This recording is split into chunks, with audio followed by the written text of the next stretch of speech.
네, 글로벌 주요 이슈들 안에서 투자 아이디어를 발견해보는 라운드 테이블 시간입니다. 오늘은 모처럼 월요일 이렇게 활짝 밝은 분이 또 찾아와 주셨는데요. 박현정 대신증권 글로벌 ETF 연구원님과 함께하겠습니다. 어서 오세요. 안녕하세요.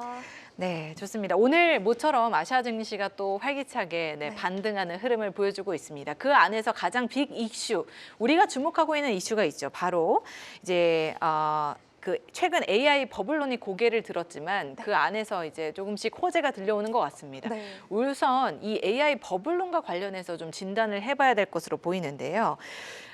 미국 증시의 변동성이 사실은 이제 좀 거품이 낀 거 아니냐라는 우려들이 제기가 되면서 흔들렸습니다. 그 영향으로 아시아 증시까지 이제 파장이 좀 커진 모습이었는데 지금의 흐름 어떻게 버블 구간이라고 보실까요? 사실 오늘은 또 이렇게 고개를 활짝 들어주니 네. 이게 이제 마음이 하루 사이에 이제 오락가락 하거든요. 네.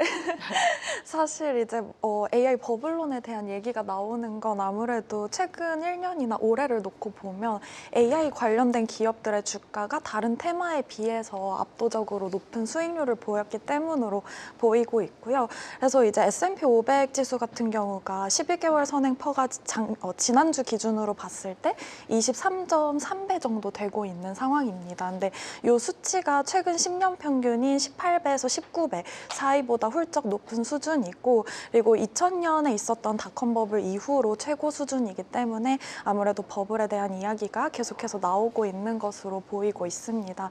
근데 저희가 상반기부터 이제 비미국 시장을 주도로 글로벌 유동성이 증가하게 되면서 유동성 장세가 이어지고 있는데, 사실 유동성 같은 경우에는 결국에는 멀티플을 끌어올리는 요인이기 때문에 이제 저희 유동성과 더불어 실적 개선에 대한 기대감 때문에 지금 주가가 계속해서 가고 있는 그런 상황이다라고 보고 있습니다. 근데 저희가 미국 경기를 놓고 봤을 때 지금 조금씩 회복이 되고 있는 모습으로 나타나고 있습니다. 그래서 미국 서비스업 PMI 같은 경우가 52.3이기 때문에 회복 국면에서 지금 계속 확장 국면에서 계속해서 회복하는 조짐을 보이고 있고요.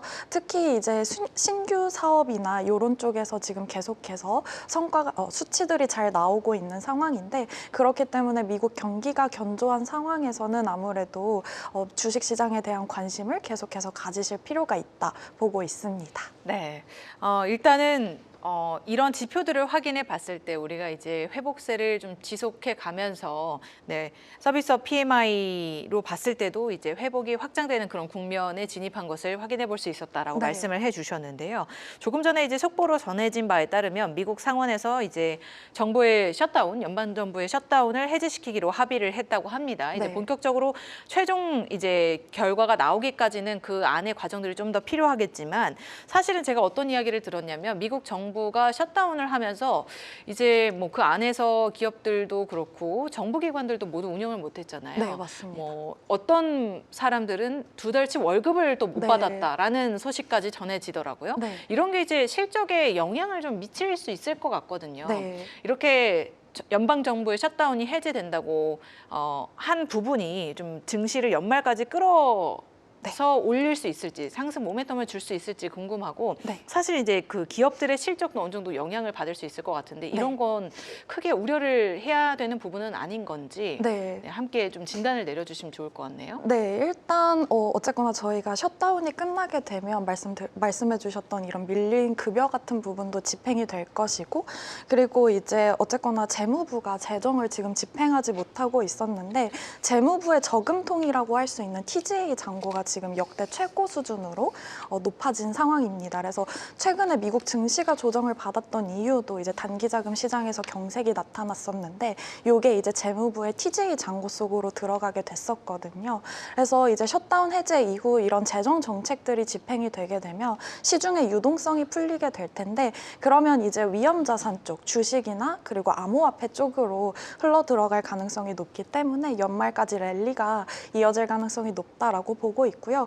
미국 기업 같은 경우에는 실적 같은 경우에는 지금 실적 시즌 이어지면서 확인을 했지만 견조한 실적을 나타내고 있습니다. 그래서 아무래도 연말까지 미국 증시는 계속해서 주목할 필요가 있다라고 보고 있습니다. 일단 셧다운 자체가 이제 좀 호재로 작용하면서 증시를 연말까지 뒷받침할 수 있을 것이다라는 말씀으로 정리를 해주셨습니다. 아무래도 그 안에서 이제 뭐 급여 같은 부분도 지급이 되고 네. 기업들도 이제 이런 리스크가 모두 해소가 되면서 네. 오히려 더 긍정적으로 작용을 할 수 있겠다라고 판단을 해 주셨습니다. 자, 그렇다면 이제 아직은 주식 시장에서 우리가 하방 압력을 받을 만한 그런 요인들을 보지 못하고 있는데 네. 우리가 꼭 그래도 주목을 해둬야 할 경고 시그널이 있다면 어떤 게 네. 있을까요? 일단 제가 아직 미국 증시가 괜찮다라고 말씀을 드린 이유가 지금 유가가 안정적이기 때문인데요. 그래서 이 버블의 사이클이 끝날 때는 아무래도 버블의 사이클이라기보다는 이번 사이클이 끝날 때는 아무래도 이제 유가가 튈 때가 언제인지를 주목할 필요가 있다라고 보고 있습니다. 지금 미국 같은 경우에는 드릴 바이 드릴 기조 속에서 셰일가스를 계속해서 뽑아내고 있는 그런 상황들이 있고, 그리고 오펙 플러스가 증산을 하면서 이제 유가가 낮은 수준에서 형성이 되고 있는데요. 오펙 플러스 같은 경우에는 내년 초부터 증산하기로 했던 것을 중단하겠다라고 밝혔고, 그리고 이제 유가 같은 경우에는 이제 저희가 차트를 놓고 봤을 때 미국에 상장된 GDX라는 금광주 관련된 ETF가 있는데 유전 탐사 기업 ETF는 XOP라는 게 있습니다. 근데 이 XOP가 GDX 주가를 20개월 정도 후행하는 모습을 보이는데 저희 GDX 주가가 최근 올해 들어서 주가가 굉장히 탄력적으로 상승하는 모습을 나타났었기 때문에 아무래도 내년 이후부터는 유가가 튈 가능성이 높다라고 보고 있습니다. 근데 유가가 튀면 이제 저희가 물가에서 가장 많이 차지하는 게 유가이고, 그렇기 때문에 물가가 올라가게 되면 이제 미국 연준 입장에서는 통화 정책에 포커스를 고용에서 물가로 옮겨올 수밖에 없기 때문에 기준금리 인상 사이클이 재개가 될 수 있고, 그렇기 때문에 유가에 계속해서 주목할 필요가 있다라고 보고 있습니다. 일단 이제 물가의 가장 큰 비중을 차지하는 게 또 유가이기 네. 때문에 유가가 상승을 하기 시작한다면 또 이제 증시에 어느 정도 영향을 미칠 수 있다라는 맞습니다. 내용으로 저희가 기억을 해두도록 하겠습니다. 만약에 그 시점이 온다면 저희는 어떤 자산에 투자를 하는 쪽으로 방향을 잡아봐야 할까요? 네, 그렇게 되면 결국에는 이제 저희가 유가가 튄다고 앞서 말씀을 드렸는데, 그럼 그때부터는 이제 유전 탐사 기업이나 이런 쪽으로 관심을 가지실 필요가 있고, 그때부터는 이제 원자재 사이클이 시작이 되지 않을까 예상하고 있습니다. 이제 유전 탐사 기업이라든지 관련된 그 유가 관련 기업들에 네. 투자를 해보는 게 또 좋은 하나의 투자 아이디어가 될 것 같습니다. 좋습니다. 이제 11월 하면 어떤 게 가장 먼저 떠오르시나요, 연구원님? 11월이요? 연말이 뭐 바로 네. 다음 날 저희가 빼빼로데이긴 아, 하지만요. 뭐든지 다 소비를 해야 하는 그런 날들이 예정이 되어 있습니다. 맞습니다. 뭐 일단 미국에서는 블랙 프라이데이가 있고요. 네. 중국에서는 광군절이라는 날이 있고요. 네. 글로벌 쇼핑 대목이 모두 다 11월에 몰려 있다라고 할 수 있을 텐데요. 네. 이달 소비주는 어떻게 또 보고 계실까요? 아까 앞서 말씀드렸다시피 제가 미국 경기가 조금씩 회복되는 모습을 보이고 있다라고 말씀을 드렸는데요. 그런 게 이제 소비 관련된 기업들의 실적에서도 확인이 되고 있습니다. 나이키 같은 경우에도 실적이 지금 개선되고 있는 상황이고, 명품주의 어떻게 보면 대표적인 기업인 루이비통 모ët 헤네시, LVMH 역시도 이제 실적을 봤을 때 지금 저점에서 반등을 하고 있는 그런 추세를 나타내고 있습니다. 그래서 전반적으로 소비 심리가 회복되고 있다라고 보고 있고, 그렇기 때문에 아무래도 이번 블랙 프라이데이나 이런 소비와 관련된 이벤트가 있을 때마다 예상보다 지표들이 잘 나올 수 있다라고 보고 있기 때문에 소비주 역시도 좀 주목해볼 만한 그런 구간이다라고 보고 있습니다. 그 중에서 혹시 어떤 소비주에 가장 주목하고 계신지 개인적으로 뭐 어떤 게 떠오르시나요? 딱히 사실 제가 이제 개별 종목적으로 보고 있지는 않은데 아무래도 이제 소비 관련된 ETF로 있겠죠? 네. 좀 주목을 해보시면 좋을 것 같습니다. 네, 좋습니다. 이제 중국 시장으로 한번 이야기를 넘어가 봤어요. 네. 최근 중국 신재생 에너지 관련 ETF가 수익률 상위권을 차지한 것으로 나타났습니다. 네. 뭐 큰 틀에서는 사실은 이제 트럼프 대통령이 오신 뒤로 네. 신재생 에너지 관련주들이 미국에서는 네. 사실 크게 주목을 받지 못하고 있거든요. 맞습니다. 근데 이제 중국에서는 오히려 그 반대 흐름들이 나타나고 있는데 네. 주요 배경이 무엇인지 그리고 투자 전망은 어떻게 보시는지 네. 궁금하네요. 최근에 이제 중국에서는 실리콘 업계에서 이제 경쟁 과열로 인해서 이제 그 수익성이 침해가 되다 보니까 실리콘 기업 관련된 기업들이 이제 최근에 협업을 하기로 시작을 했습니다. 그래서 중국의 17개 실리콘 기업들이 공동 플랫폼 회사를 설립하기로 합의를 했고, 그러면서 이제 2025년 내로 출범을 목표로 하고 있는 그런 상황인데요. 이번 재편으로 인해서 과잉 생산에 대한 우려가 해소가 되고, 그리고 이제 수익성 개선에 대한 기대감이 이어지면서 최근에 좀 주가가 강세를 나타냈었다라고 봐주시면 되겠습니다.